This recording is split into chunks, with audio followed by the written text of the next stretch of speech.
Next पे आ जाते हैं, to respect our parents is our duty, right.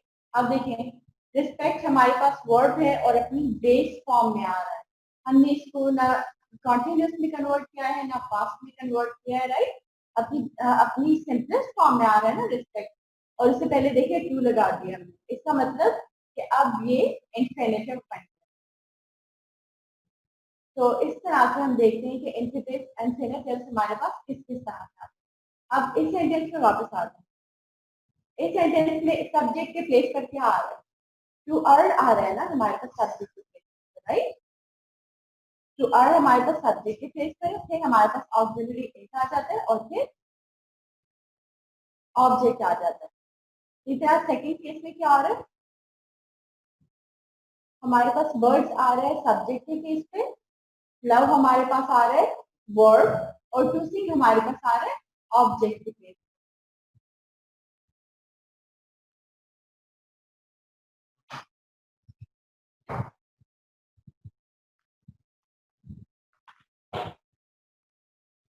तो वी ऑब्जर्व कि जो हमारे वर्ड्स होते हैं, द इंफिनिटिव जो होते हैं हमारे, उनको हम एज सब्जेक्ट भी यूज करते हैं, एज ऑब्जेक्ट भी यूज करते हैं, राइट। तो that was all about infinitive. आपको बस ये बेसिक सी डिटेल्स बतानी चाहिए इंफिनिटिव की। Now proceeding to words, main verb, types of words, ठीक है, जो कैटेगरीज हमारे पास वर्ड की आती हैं अकॉर्डिंग टू देयर यूजेज। तो वो मेन वर्ड हमारे पास आते हैं,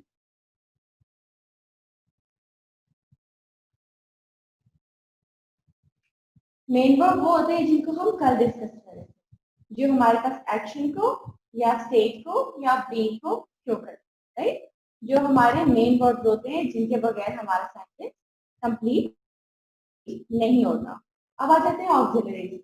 आप लोगों को हेल्पिंग वर्ब्स का तो पता होगा, तो वो एक्चुअली ऑक्सिलरी वर्ब्स नहीं होते, वो ऑक्सिलरीज कैसे थे, पार्ट होते हैं। ऑक्सिलरीज बेसिकली टू टाइप्स के होते हैं, एक होते हैं प्राइमरी ऑक्सिलरीज और फिर आते हैं मॉडल ऑक्सिलरीज।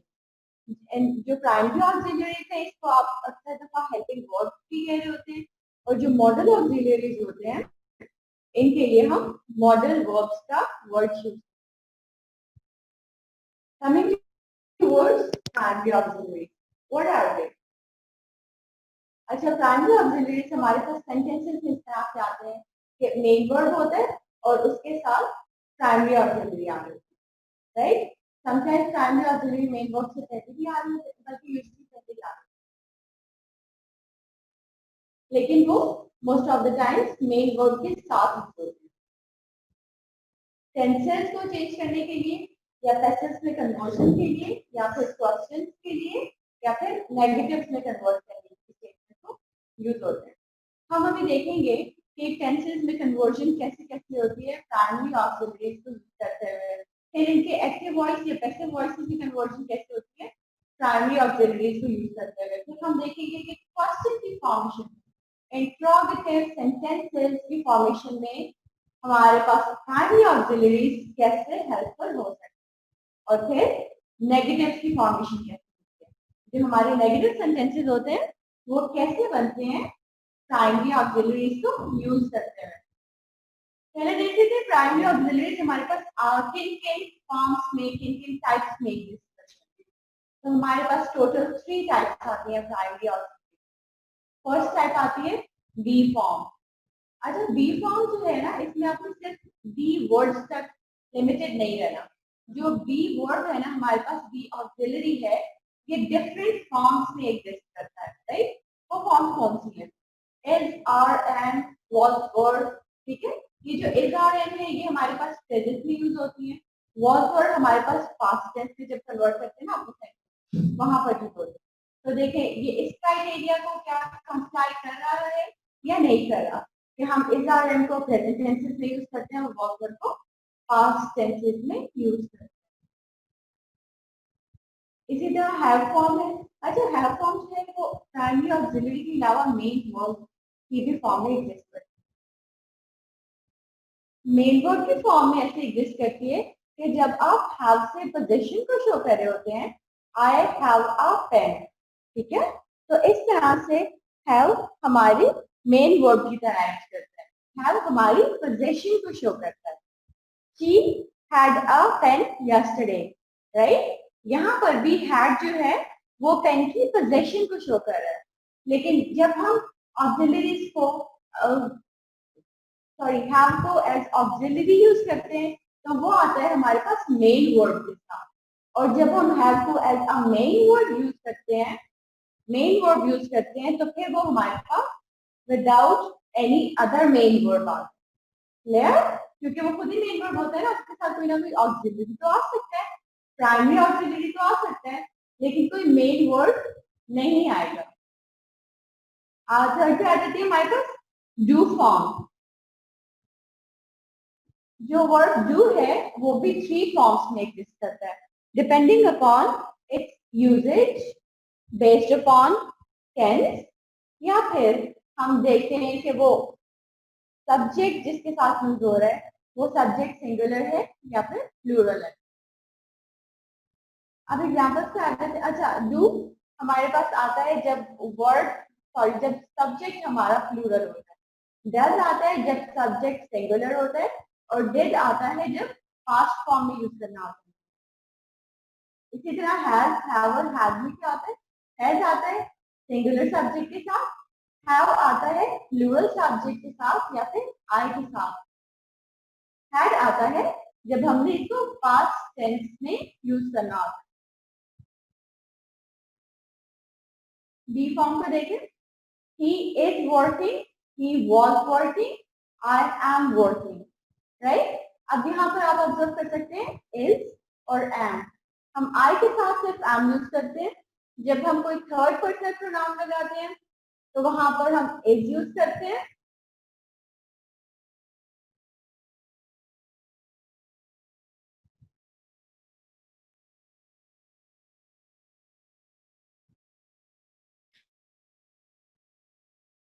अच्छा, थर्ड पर्सन प्रोनाउंस के साथ she के साथ, he के साथ, it के साथ हम is यूज करते हैं, राइट। जब हम उसको ट्रांसफॉर्म कर देते हैं पास्ट टेंस में, हमने पास्ट टेंस के लिए एप्रोप्रिएट ऑक्सिलरी यूज करना है। तो पास्ट में हम क्या करते हैं, सिंगुलर थर्ड पर्सन प्रोनाउन होगा तो हम उसके लिए was यूज कर लेते हैं, और अगर पर्सनल सॉरी प्लूरल वर्ब हो सॉरी प्लूरल सब्जेक्ट होगा हमारा तो फिर हम वर्ड यूज करते हैं। फॉर एग्जाम्पल,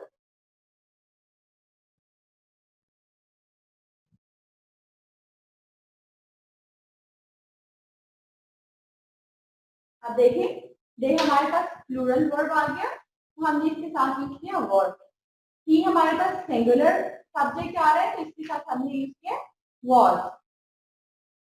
ही हमारे पास सिंगुलर आ रहा है, हमने इसके साथ यूज किया इज, राइट। और ये हमारे पास सिंगुलर थर्ड पर्सन प्रोनाउन आ रहा है।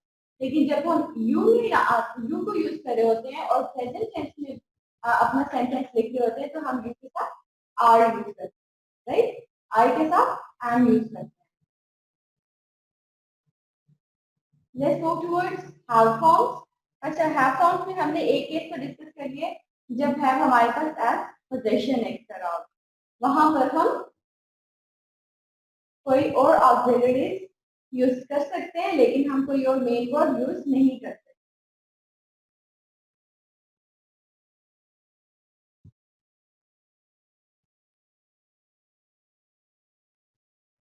इस सेंटेंस में क्या हो रहा है, इस सेंटेंस में have हमारे पास मेन वर्ड की तरह एग्जिस्ट कर रहा है, राइट। have के अलावा हमारे पास कोई और मेन वर्ड नहीं है, have हमारा मेन वर्ड है। लेकिन यहाँ पर देखें, he has words, इसमें वर्ड हमारा मेन वर्ड है और हैव ऑक्सिलरी है, right. he had been working, he had worked, they have worked। अब देखें, जब हमने सिंगुलर में यूज किया तो हम उसके साथ हैव यूज करें, और जब हमने प्लूरल सब्जेक्ट के साथ यूज करना है तो हम हैव यूज करते हैं।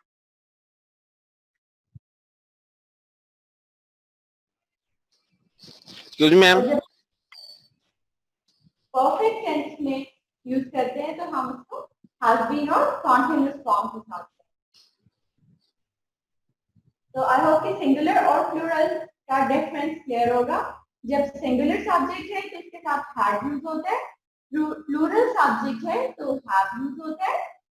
जब पास्ट में कन्वर्ट करते हैं तो हैड आता है, और जब परफेक्ट टेंस में कन्वर्ट करते हैं तो हम हैव बीन या हैव बीन लगा देते हैं according to the number of subject. अगर सब्जेक्ट सिंगुलर है तो हैज, और अगर सब्जेक्ट प्लूरल है तो have. Coming to words do form. अब डू फॉर्म्स में कैसे देखते हैं? एक तो बात हमने डिस्कस की है कि जब हमारा सब्जेक्ट प्लूरल हो तो हम डू यूज करते हैं, सब्जेक्ट सिंगुलर हो तो हम डज यूज करते हैं।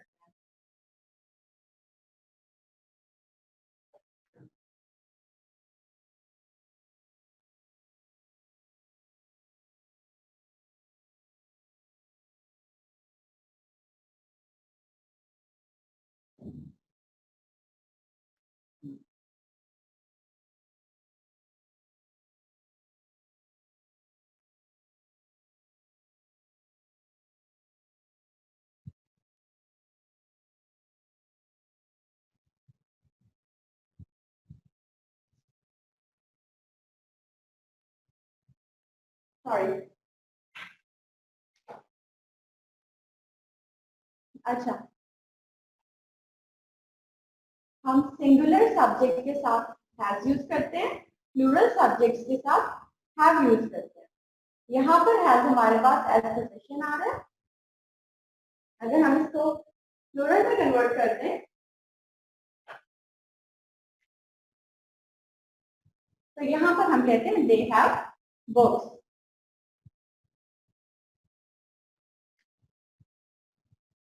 अब आ जाते हैं डू फॉर्म्स की तरफ। He doesn't work, right? हमारा सब्जेक्ट सिंगुलर है तो हमने वर्ड डज यूज किया है।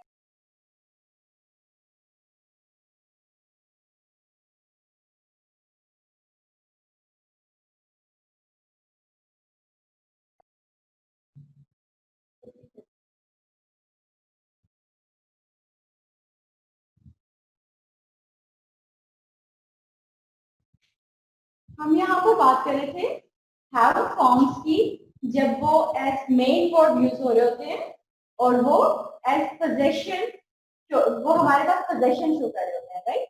जैसे हम हैव को यूज करते हैं ना समटाइम्स पोजेशन शो करने के लिए, I am having the book, ठीक है? तो इस तरह से जब आप हैव को as a main word use कर रहे होंगे तो इसके साथ ही कोई और मेन वर्ड नहीं आता, राइट? हम हैव को पोजेशन शो करने के लिए यूज करते हैं।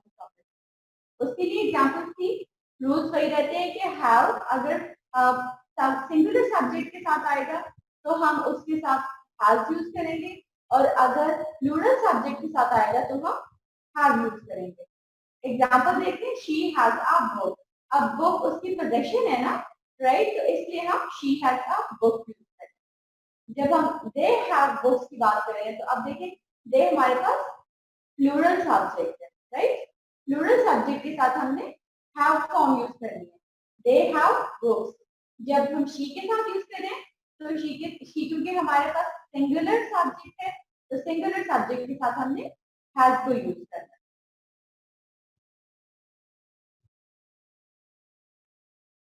अब क्लियर है? कोई और एम्बिग्विटी? यहाँ पर भी देखिए ही हैज वर्क। अब देखिए यहाँ पर हमारे पास हैव या हैव की बाकी फॉर्म्स में आ जाती हैं, हैव और हैड और हैव, ये तीनों जो है इनको हम हैव फॉर्म। तो हम क्या करते हैं, हैज को सिंगुलर के साथ यूज करते हैं, सिंगुलर सब्जेक्ट के साथ, हैव को प्लूरल सब्जेक्ट के साथ यूज करते हैं, और हैड को पास्ट में यूज करते हैं, सिंगुलर और प्लूरल दोनों तरह के सब्जेक्ट के साथ।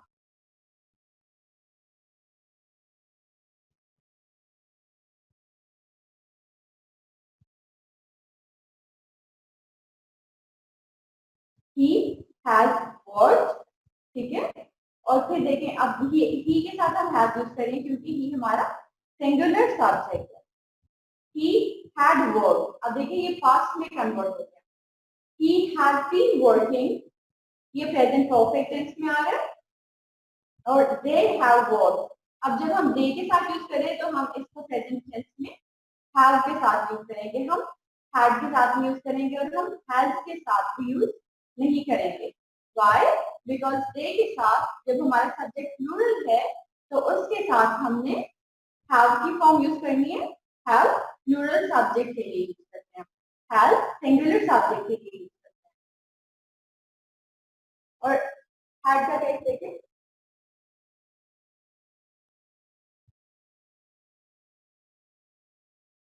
अब जब हमने इसको पास्ट में कन्वर्ट कर दिया, पास्ट में चेंज कर दिया, तो दे के साथ भी हैड आएगा, ही के साथ भी हैड आएगा। Coming towards do form, he doesn't work and he didn't work। अब देखिए ये प्रेजेंट में लेकिन नेगेटिव सेंटेंस है, ठीक है। यहाँ पर हम इसको इस रूल के साथ कंपायर कर रहे हैं कि जो हमारे प्राइमरी ऑक्सिलरीज होते हैं वो नेगेटिव सेंटेंसेस की फॉर्मेशन में भी हमें हेल्प आउट करते हैं। he doesn't work हमारे पास नेगेटिव सेंटेंस है ना, और इसी तरह he के साथ हमने डस लगाया क्योंकि he हमारे पास सिंगुलर सब्जेक्ट है, तो सिंगुलर सब्जेक्ट के साथ डस यूज करते हैं। और फिर हम इसको ट्रांसफॉर्म कर रहे हैं इंट्रोगेटिव सेंटेंस, क्वेश्चन में चेंज कर रहे हैं। तो क्वेश्चन में चेंज करने के लिए हम क्या करते हैं, डज को हम सब्जेक्ट से पहले रख देते हैं, तो it becomes does he work, right. तो और इसके लेकिन जब हम बात करते हैं प्लूरल सब्जेक्ट, देखिए ये हमारा सिंगुलर सब्जेक्ट था, दे हमारा प्लूरल सब्जेक्ट है। जब हम प्लूरल सब्जेक्ट के साथ डू की फॉर्म्स यूज करते हैं तो हम डू यूज करते हैं, सिंगुलर सब्जेक्ट के साथ यूज करते हैं तो डज यूज करते हैं। अब देखिए does do they work, right. और फिर एक और सेंटेंस देखिए, ही डिडंट वर्क, ये पास्ट में आ रहा है हमारे पास। पास्ट फॉर्म जब भी आएगी ना तो हमने ही के साथ भी, इट मींस कि हमारा जो सिंगुलर सब्जेक्ट है उसके साथ भी हमने डेट को यूज करना है, और प्लूरल सब्जेक्ट के साथ भी हमने डेट ही यूज करना है। he didn't work, did he work। इसी तरह हम इसको प्लूरल में चेंज करते हैं सब्जेक्ट को,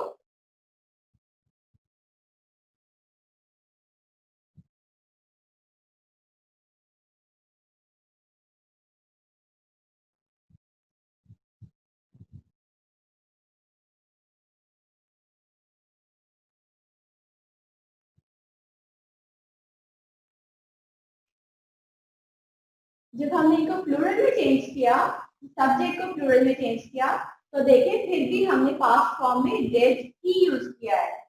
did they work, they didn't work, right. ये पास्ट फॉर्म आ रही है हमारे पास। पास्ट फॉर्म में हम सिंगुलर सब्जेक्ट के साथ भी डिड यूज करते हैं, प्लूरल सब्जेक्ट के साथ भी डिड यूज करते हैं, लेकिन प्रेजेंट में हम सिंगुलर सब्जेक्ट्स के साथ डज यूज करते हैं और प्लूरल सब्जेक्ट्स के साथ डू यूज करते हैं।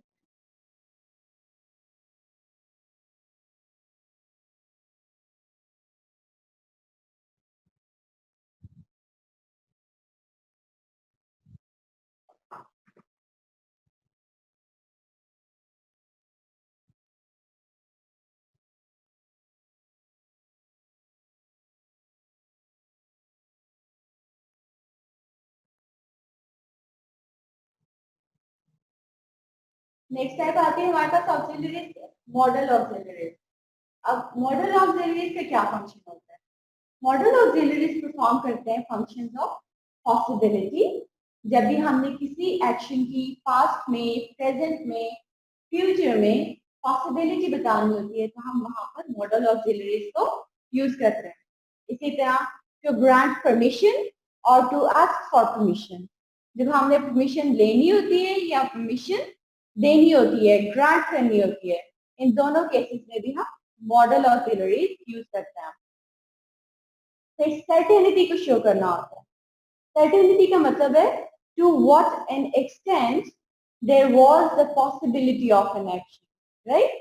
सर्टेनिटी का मतलब होता है कि किसी भी एक्शन के परफॉर्म होने की कंफर्मेशन कितनी है। सर्टेनिटी और पॉसिबिलिटी में ये डिफरेंस होता है कि पॉसिबिलिटी में हम चीजों को की पॉसिबिलिटी, किसी भी एक्शन की पॉसिबिलिटी हो भी सकती है और नहीं भी हो सकती है, राइट। सर्टेनिटी में हम to what an extent there is the possibility. और फिर नेसेसिटी की बात आती है, नेसेसिटी में हम शुड, मस्ट, ऑट टू इस तरह के वर्ड्स यूज करते हैं। उन वर्ड्स के लिए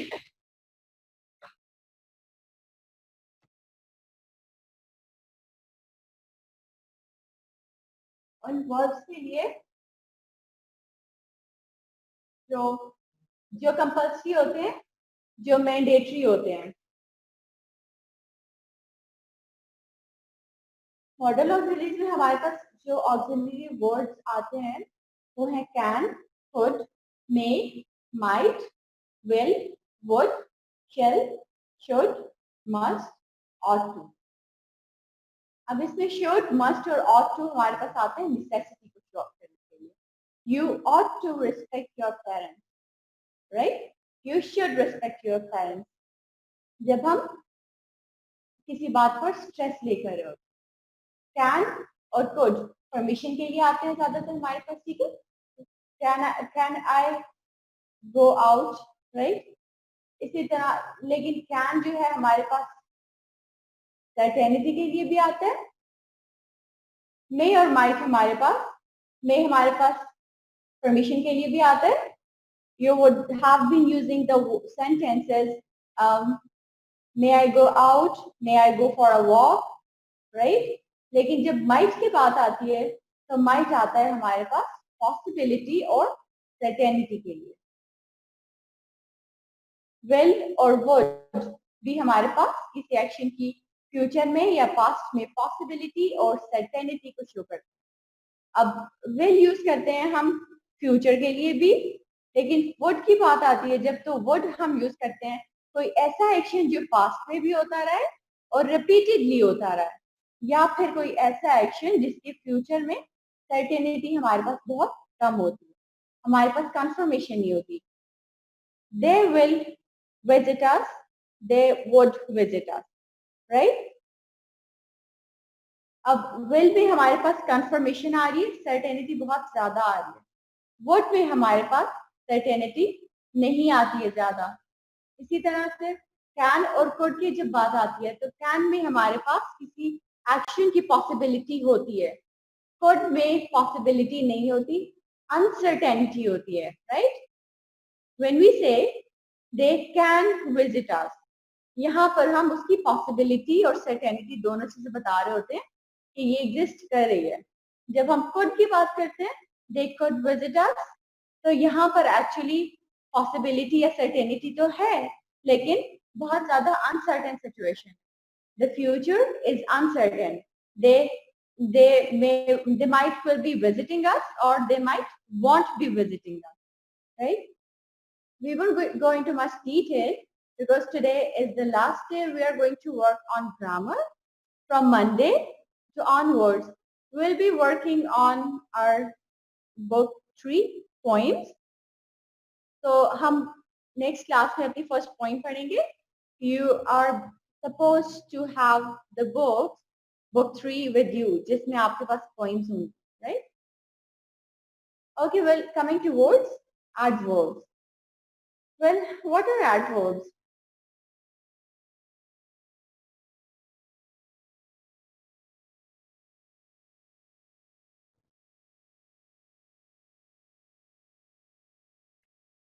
As the word depicts, adverbs क्या करते हैं?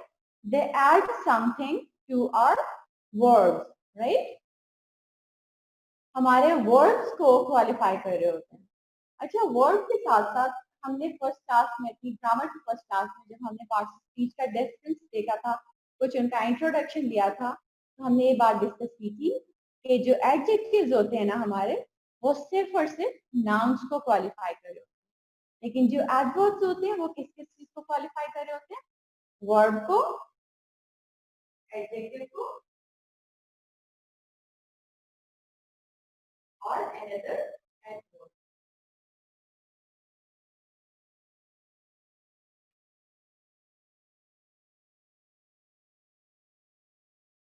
एडवर्ब की टाइप देखते हैं। फर्स्ट टाइप है हमारी adverb of time. Adverb of time shows when. Example देखें, I have heard this before, he arrived late. इनमें बिफोर और लेट दोनों हमारे पास एडवर्ब। कैसे?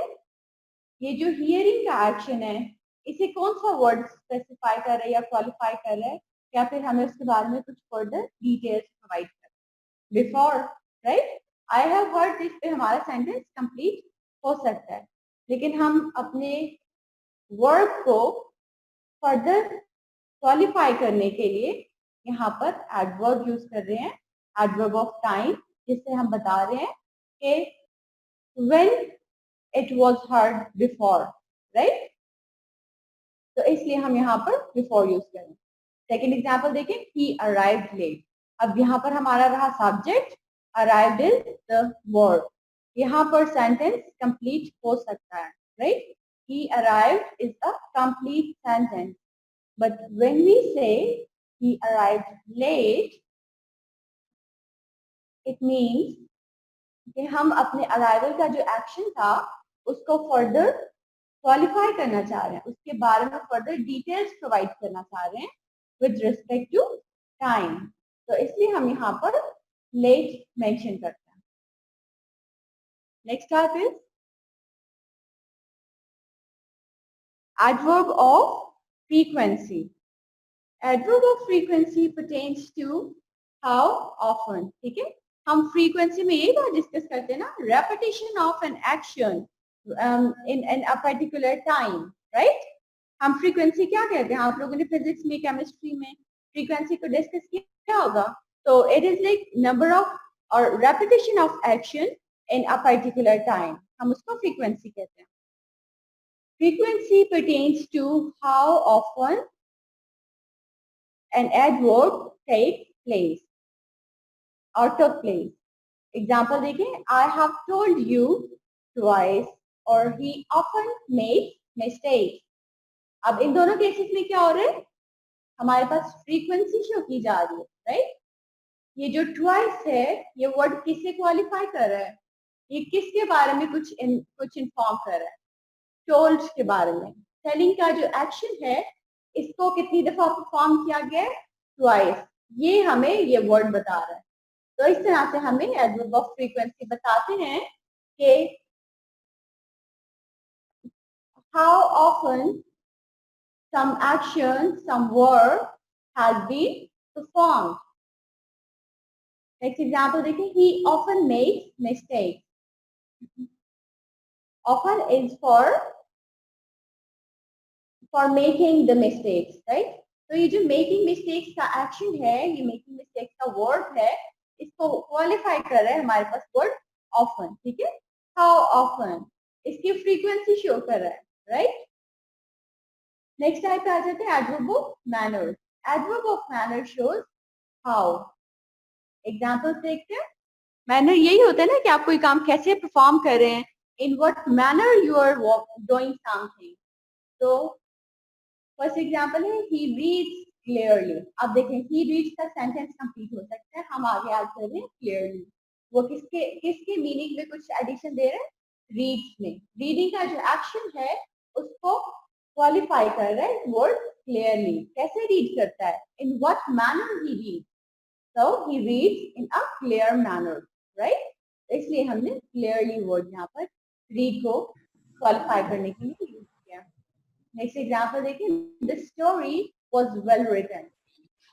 अब हम यहाँ पर ये भी तो कह सकते थे द स्टोरी वाज रिटन, ठीक है, सेंटेंस तो कंप्लीट हो जाता ना। Yes.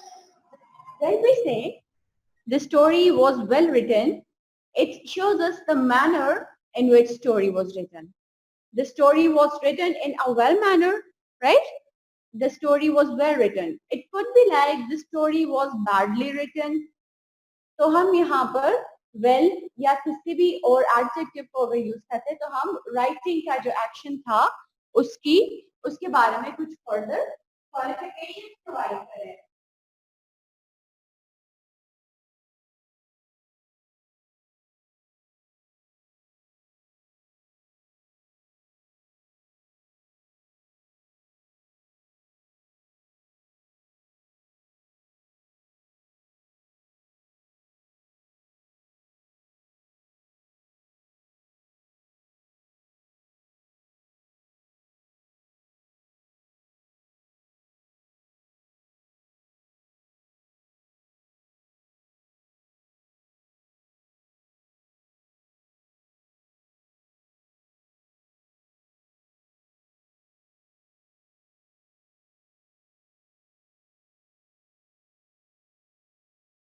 अब इन एग्जाम्पल्स को देखें, एडवर्ब ऑफ प्लेस की तरफ आ जाते हैं। एडवर्ब ऑफ प्लेस हमें बताते हैं किसी प्लेस के बारे में, लोकेशन के बारे में, where some action, some work was taking place, right? Example देखते हैं, स्टैंड हियर। स्टैंड हियर में क्या हो रहा है, जो स्टैंडिंग का एक्शन है उसके लिए हमें फर्दर डिटेल्स प्रोवाइड की जा रही है कि वेयर टू स्टैंड, राइट? इसी तरह ही वॉज स्टैंडिंग हियर। अब ही वॉज स्टैंडिंग हियर में क्या बताया जा रहा है, जो स्टैंडिंग की लोकेशन है उसको फर्दर हाईलाइट किया जा रहा है। Where he was standing here, right? इसी तरह से माई ब्रदर इज आउट। जब हम इस एग्जाम्पल को देखते हैं तो हमारे पास प्लेस को शो किया जा रहा है। प्लेस क्या है, आउट, ठीक है? लोकेशन को बताया जा रहा है किसी वर्ड की। या you can say it like,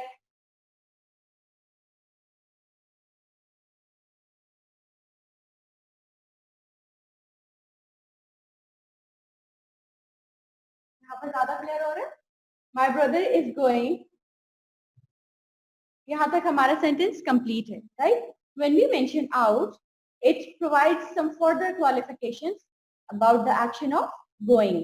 जो हमारा गोइंग का वर्ड है उसके बारे में कुछ फर्दर डिटेल्स प्रोवाइड करता है वर्ड आउट, लोकेशन को हाईलाइट करता है ना। इसी तरह नेक्स्ट एग्जांपल देखिए, कैन यू गो देयर। अब ये रिक्वेस्ट है, राइट, फर्स्ट ऑफ ऑल। फिर हम क्या देखते हैं, कैन यू गो तक सेंटेंस कंप्लीट नहीं हुआ, देयर इज एडेड। इसका मतलब कि जो गोइंग के लिए लोकेशन जिसके रिक्वेस्ट की जा रही है वो भी मेंशन है, राइट? तो यहाँ पर जब हमारे पास लोकेशन की तरफ कुछ पॉइंट आउट किया जा रहा है या लोकेशन को हाईलाइट किया जा रहा है जहाँ पर किसी भी एक्शन को कंप्लीट होना है, किसी भी वर्क के लिए स्पेसिफाई की जा रही है कोई लोकेशन हाईलाइट की जा रही है किसी भी वर्ड के लिए, तो हम उसको ये यूज करते हैं एडवर्ब ऑफ प्लेस, राइट? अब देखिए ये वर्ब है ना, गो। गो को जो वर्ड स्पेसिफाई कर रहा है वो है there. There is pertaining to place और वेयर, ठीक है? तो इसलिए हम इसको कहते हैं एडवर्ब ऑफ प्लेस।